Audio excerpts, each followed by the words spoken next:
Hello everyone, मैं हूं doctor Smriti and आज का टॉपिक है human reproduction for class 12।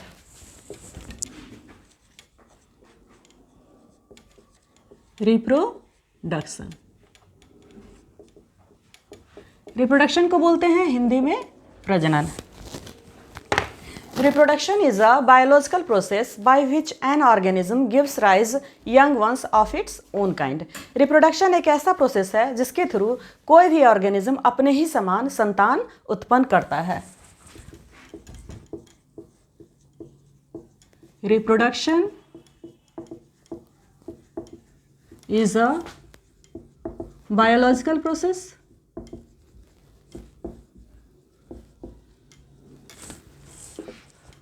by which an organism gives rise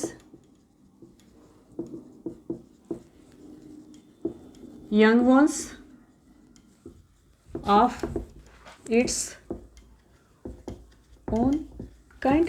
Reproduction is a biological process by which an organism gives rise young ones of its own kind. Young means मतलब होता है संतान, ठीक है। Reproduction एक ऐसा process है जिसके थ्रू कोई भी ऑर्गेनिज्म अपने ही समान संतान उत्पन्न करता है। अब आइए रिप्रोडक्टिव सिस्टम, ठीक है। रिप्रोडक्शन के प्रोसेस को एकम्प्लिश करने के लिए, पूरा करने के लिए जो सिस्टम होगा उसे बोलेंगे रिप्रोडक्टिव सिस्टम,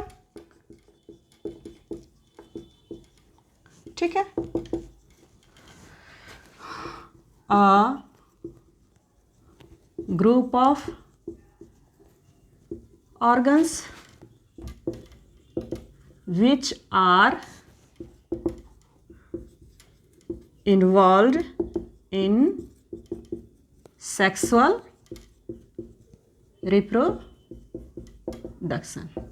रिप्रोडक्शन दो तरह के होते हैं, एसेक्सुअल रिप्रोडक्शन और सेक्सुअल रिप्रोडक्शन। तो ह्यूमन का जो रिप्रोडक्शन होता है बाई पैरेंटल होता है, दैट मीन्स कि इस रिप्रोडक्शन में male and female partner involve होते हैं, ठीक है। तो इस रिप्रोडक्शन को बोलेंगे सेक्सुअल रिप्रोडक्शन। दूसरी बात है कि ये जो सिस्टम है, सिस्टम का मतलब होता है ग्रुप ऑफ ऑर्गन्स, अंगों का समूह, मतलब ऐसे अंगों का समूह जो एक साथ मिलकर कोऑर्डिनेटेड वे में किसी स्पेसिफिक फंक्शन को परफॉर्म करता है, तो उसे हम बोलते हैं सिस्टम। तो रिप्रोडक्टिव सिस्टम एक ऐसा सिस्टम है जो रिप्रोडक्शन के प्रोसेस को एकम्प्लिश करता है। अब टॉपिक है male reproductive system. Male reproductive system. Male means क्या हुआ? नर। रिप्रोडक्टिव मीन्स प्रजनन, सिस्टम मीन्स तंत्र। मतलब मेल में, नर में जो पाए जाने वाला रिप्रोडक्टिव सिस्टम है, नर प्रजनन तंत्र, उसके बारे में है male reproductive system. Consist of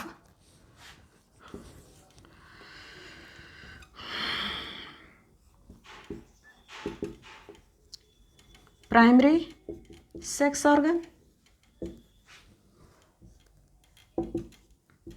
that is a pair of testes, ठीक है। मेल प्रजनन तंत्र किन किन चीजों से मिलकर बना है, मतलब ये मेल प्रजनन तंत्र में क्या क्या होता है। तो पहला चीज जो है, पहला पार्ट जो है, फर्स्ट पार्ट जो है, उसे बोलते हैं प्राइमरी सेक्स ऑर्गन, ठीक है।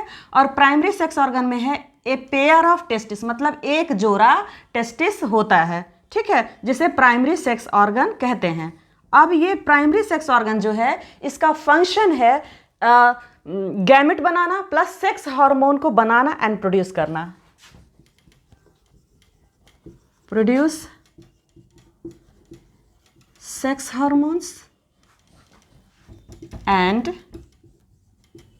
gamete, ठीक है। मेल रिप्रोडक्टिव सिस्टम है तो मेल गैमेट बनेगा। मेल गैमेट को बोलते हैं स्पर्म। दैट मीन्स कि टेस्टिस स्पर्म बनाएगा, मेल गैमेट बनाएगा और सेक्स हार्मोन बनाएगा और प्रोड्यूस करेगा। सेक्स हार्मोन को बोलते हैं एंड्रोजन। सेक्स हार्मोन को बोलते हैं, मेल सेक्स हार्मोन को बोलते हैं एंड्रोजन, और इसमें जो प्रिंसिपल वन है, जो मुख्य है, उसे बोलते हैं testosterone. Testosterone.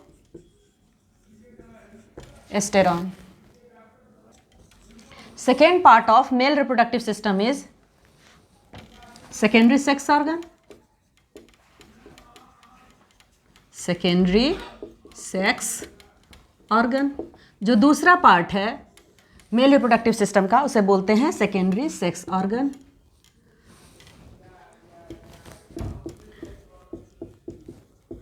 Secondary sex organ में हो जाएंगे duct system and associated gland. Associated gland मतलब वैसा ग्लैंड जो रिप्रोडक्शन से जुड़ा हुआ हो. ठीक है. दूसरा है डक्ट सिस्टम. डक्ट मतलब क्या हुआ, नली के समान संरचना, ट्यूबुलर स्ट्रक्चर. तो डक्ट सिस्टम को बोलते हैं वास डिफरेंस. Vas deferens. ठीक है. वास डिफरेंस का जो फंक्शन होता है, कार्य होता है, ये स्पर्म को ट्रांसपोर्ट करता है यूरेथ्रा तक. मैच्योर स्पर्म को ट्रांसपोर्ट करता है वास डिफरेंस यूरेथ्रा तक. ठीक है. It transports mature sperm to the urethra before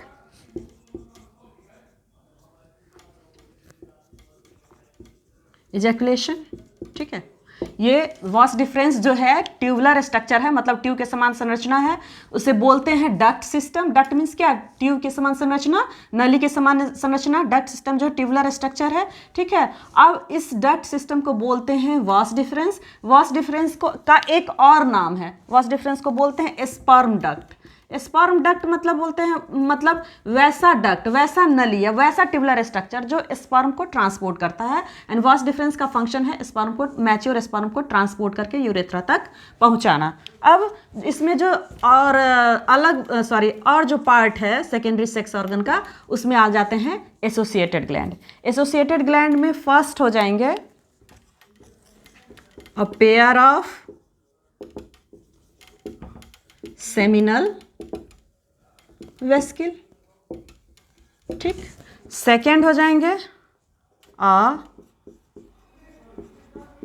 prostate gland and third one is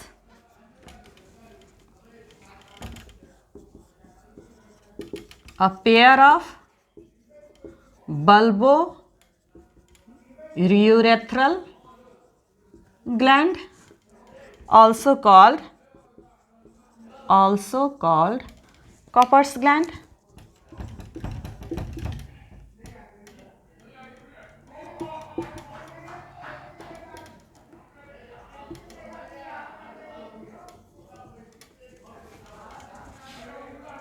organ में हो जाएंगे डक्ट सिस्टम. डक्ट सिस्टम का जो नाम है वो है वास डिफरेंस. वास डिफरेंस को स्पर्म डक्ट भी बोलते हैं. इसका फंक्शन है स्पर्म को ट्रांसपोर्ट करके यूरेथ्रा तक पहुंचाना. सेकेंड पार्ट जो है सेकेंडरी सेक्स ऑर्गन का, वो है एसोसिएटेड ग्लैंड. एसोसिएटेड ग्लैंड में तीन चीज है. फर्स्ट है अ पेयर ऑफ सेमिनल वेस्किल, मतलब एक जोड़ा सेमिनल वेस्किल होता है. दूसरा है अ प्रोस्टेट ग्लैंड, एक प्रोस्टेट ग्लैंड होता है. एंड तीसरा है अ पेयर ऑफ वल्वोरेथ्रल ग्लैंड. तीसरा पार्ट जो है वो है एक जोड़ा वल्वोरेथ्रल ग्लैंड, जिसे कॉपर्स ग्लैंड भी कहते हैं. थर्ड पार्ट जो है उसे बोलते हैं external genitalia. Genitalia mail reproductive system का जो थर्ड पार्ट है उसे बोलते हैं external genitalia. The external part of the reproductive system. Reproductive system का जो एक्सटर्नल पार्ट होता है उसे बोलते हैं एक्सटर्नल जेनेटेलिया. उसमें आ जाएंगे penis, second scrotum and,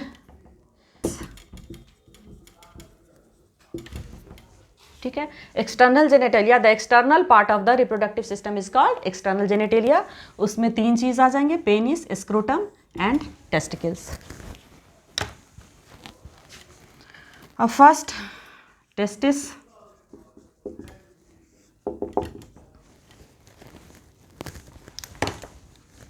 Testes are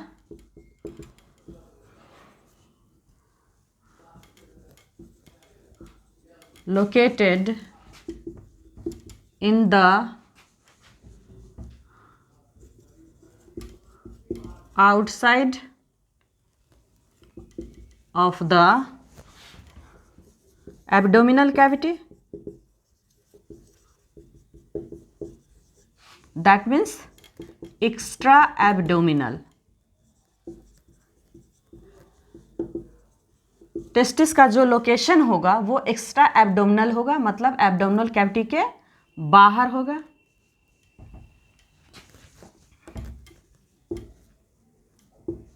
within a pouch called scrotum.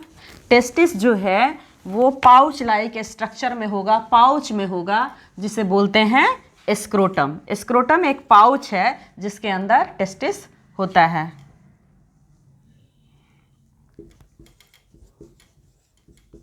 Scrotum provides 2.0 to 2.5 degree Celsius temperature lower than the body temperature.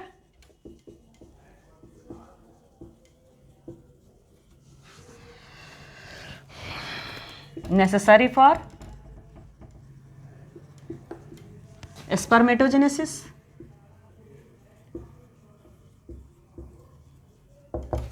ठीक है, टेस्टिस जो है इसका लोकेशन एक्स्ट्रा एब्डोमिनल होगा। ठीक है, और दूसरी बात ये कि टेस्टिस जो है एक पाउच में होगा, इस पाउच को बोलते हैं स्क्रोटम।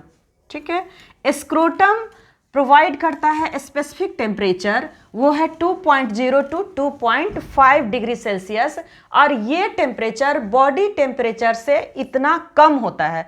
ये जो टेम्परेचर है 2 पॉइंट, मतलब जो स्क्रोटम का टेम्परेचर होता है वो बॉडी टेम्परेचर से 2.0 टू 2.5 डिग्री सेल्सियस कम होता है।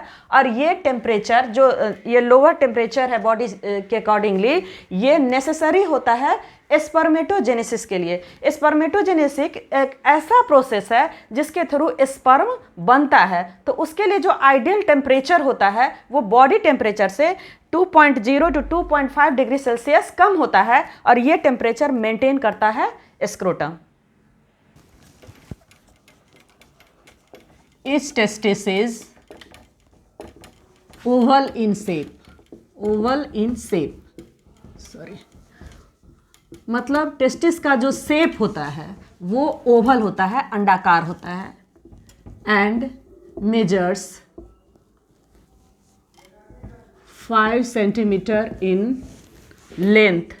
इसकी लंबाई जो होती है वो 5 सेंटीमीटर होती है, 2 to 3 सेंटीमीटर विथ, इसकी चौड़ाई 2 से 3 सेंटीमीटर होती है, एंड 3 सेंटीमीटर इन थिकनेस।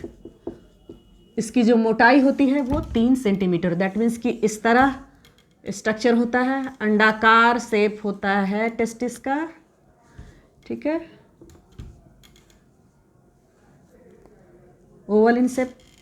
इसका जो लेंथ होता है, मतलब इसकी जो लंबाई होती है वो होती है 5 सेंटीमीटर। ये हो गया इसकी लंबाई, हो गया 5 सेंटीमीटर। इसकी जो चौड़ाई होती है, ठीक है, वो है 2 to 3 सेंटीमीटर, और थिकनेस जो होता है, इसकी मोटाई जो होती है वो 3 सेंटीमीटर है।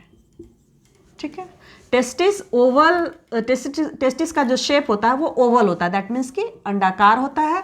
इसकी जो माप होती है वो लेंथ 5 सेंटीमीटर, विड्थ जो है वो 2 to 3 सेंटीमीटर है चौड़ाई इसकी, और इसका जो थिकनेस है वो 3 सेंटीमीटर है।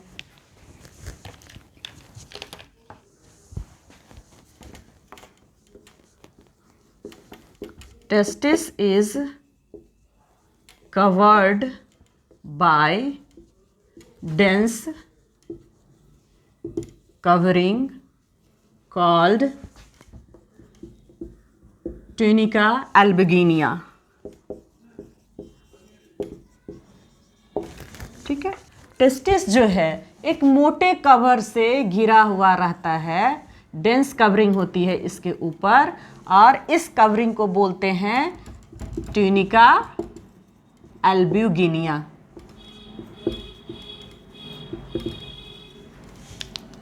ठीक है। ये टेस्टिस है, टेस्टिस के बाहर जो मैंने ये बनाया है ये इसकी ट्यूनिक है टेस्टिस का, जो डेंस होता है, और इसका नाम होता है tunica albuginea. The testis is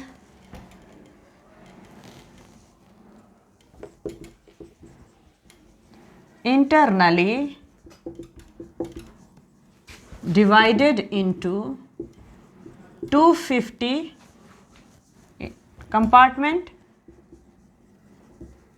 compartments. Testis जो है वो अंदर से 250 कंपार्टमेंट में बटा हुआ होता है। इस कंपार्टमेंट को बोलते हैं टेस्टिकुलर लोब्यूल। Testicular lobule. ठीक है। ये सपोज दैट कि टेस्टिस है। ठीक है। ये अंदर से बटा हुआ होता है चैम्बर में, कंपार्टमेंट में, और इस चैम्बर की जो संख्या होती है वो होती है 250।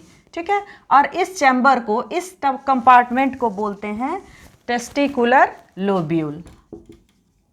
Testicular lobule. ठीक है।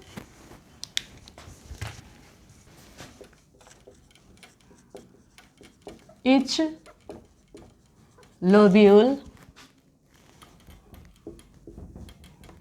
contain 1 to 3 highly coiled seminiferous tubule। ठीक है। टेस्टिस जो है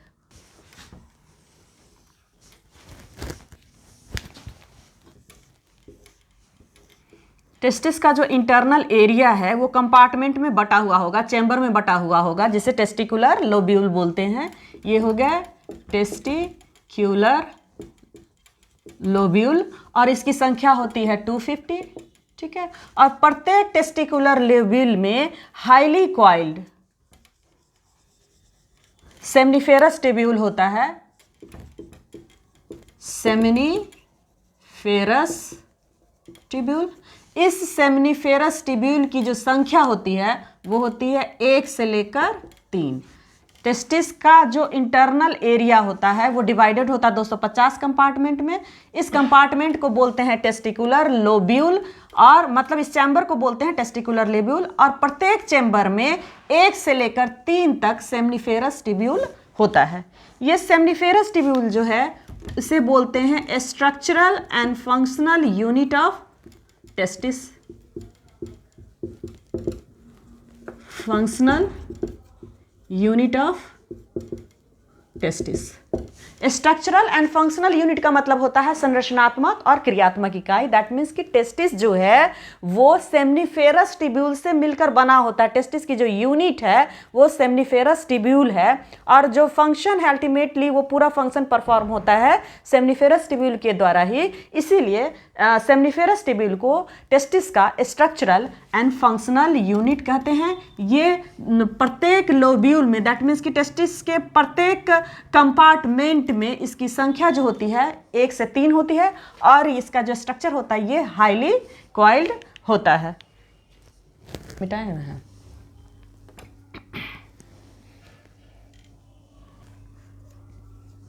the seminiferous tubule has tunic of connective tissue and internally lined by seminiferous epithelium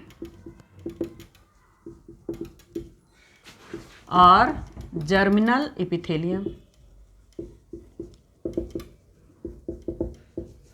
ठीक है, ये सपोज दैट कि सेमनीफेरस टिब्यूल है, तो इसका जो बाहरी ट्यूनिक होगा, ठीक है, वो मिलकर बना हुआ होगा कनेक्टिव टिश्यू से। ये हो जाएगा कनेक्टिव टिश्यू, कनेक्टिव टिश्यू। बाहरी जो ट्यूनिक होगा सेमनीफेरस टिब्यूल का, ठीक है, ये जो बनाया है मैंने कॉइल्ड स्ट्रक्चर सेमनीफेरस टिब्यूल, इसका बाहरी कवरिंग जो होगा वो कनेक्टिव टिश्यू से होगा, और अंदर से लाइंड होगा ये सेमनीफेरस इपिथेलियम से। सेमनीफेरस इपिथेलियम को भी जर्मिनल इपिथेलियम कहते हैं। ये हो गया seminiferous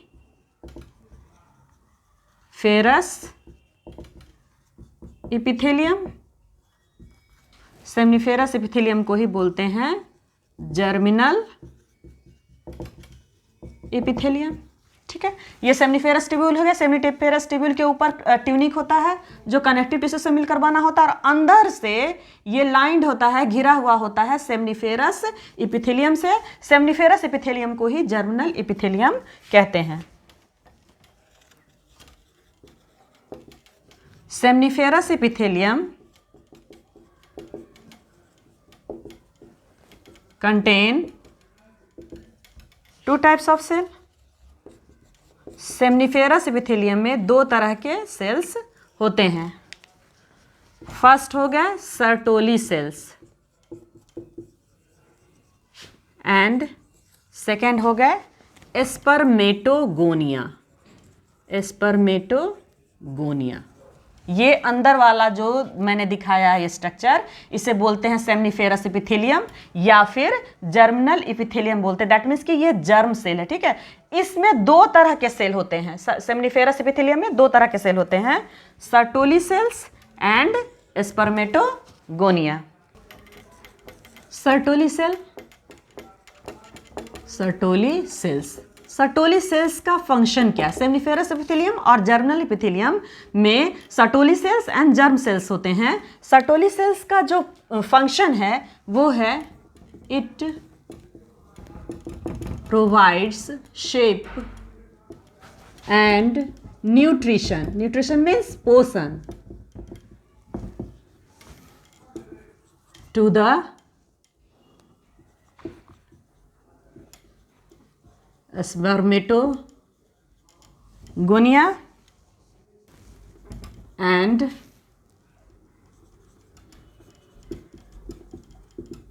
developing germ cell। Seminiferous epithelium lined होंगे, सेमनीफेरस इपिथेलियम कंटेन करेंगे सर्टोली सेल्स एंड एस्पर्मेटोगोनिया। ठीक है, सर्टोली सेल का फंक्शन है कि ये स्पर्मेटोजोआ को, दैट मीन्स कि स्पर्म को शेप प्रोवाइड करता है। ठीक है, दूसरा न्यूट्रिशन प्रोवाइड करता है। न्यूट्रिशन मीन्स पोषण। किसी भी चीज़ को ग्रोथ के लिए एंड डेवलपमेंट के लिए न्यूट्रिशन चाहिए होता है। तो यहाँ पे जो स्पर्मेटोजोआ है, दैट मीन्स कोई स्पर्म है, उसको शेप और पोषण जो प्रदान होता है वो सर्टोली सेल्स के द्वारा होता है। प्लस ये डेवलपिंग जर्म सेल्स को भी ये न्यूट्रिशन एंड शेप प्रोवाइड करता है। जर्म सेल मीन्स हो गए यहाँ पे स्पर्मेटोगोनिया। ठीक है, spermatogonia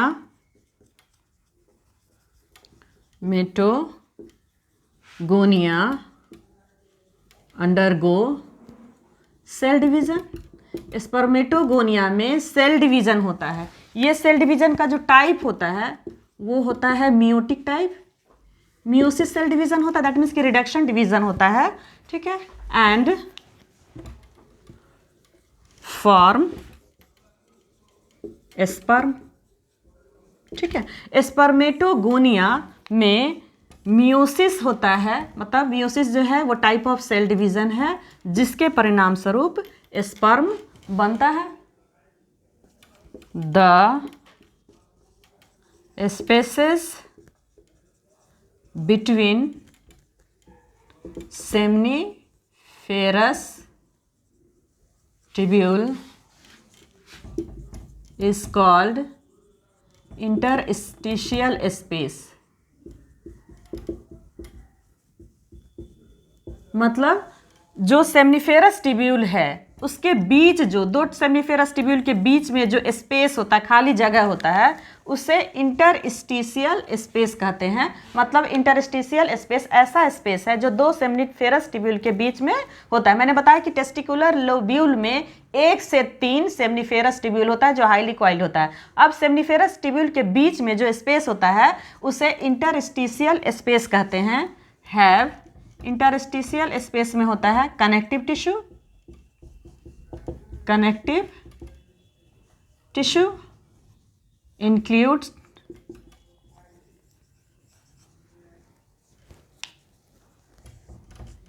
blood vessels,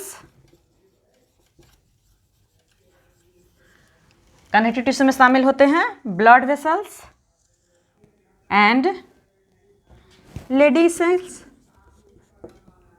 Leydig cells, इस लेडिग सेल्स को इंटरस्टिशियल सेल्स भी कहते हैं। इंटरस्टिशियल सेल्स भी कहते हैं, लेडिग सेल्स को इंटरस्टिशियल सेल्स भी कहते हैं। इस इंटरस्टिशियल सेल्स का जो फंक्शन होता है, जो कार्य होता है, वो होता है secretion of sex hormone. Interstitial cell को लेडिग सेल भी कहते हैं, ठीक है। और इसका काम होता है सेक्स हार्मोन को सीक्रेट करना, ठीक है। सेक्स हार्मोन में जो सेक्स हार्मोन का जो नाम हो गया उसे बोलते हैं मेल सेक्स हार्मोन को एंड्रोजन, ठीक है। और एंड्रोजन में जो प्रिंसिपल वन होता है उसे बोलते हैं टेस्टोस्टेरोन। टेस्टोस्टेरोन। आज के लिए इतना ही। नेक्स्ट क्लास में आगे हम डिस्कस करेंगे। और आपको मेरा वीडियो पसंद आ रहा हो, मेरा वे ऑफ टीचिंग पसंद आ रहा हो तो मेरे चैनल को सब्सक्राइब करें, लाइक करें, बेल आइकन को भी प्रेस करें ताकि न्यू वीडियो की नोटिफिकेशन आप तक जल्दी से जल्दी पहुंच सके। एंड जितना से ज़्यादा हो सके शेयर करें ताकि जो नीडी स्टूडेंट्स हैं उन तक भी मेरा ये वीडियो पहुंच सके। Thank you so much.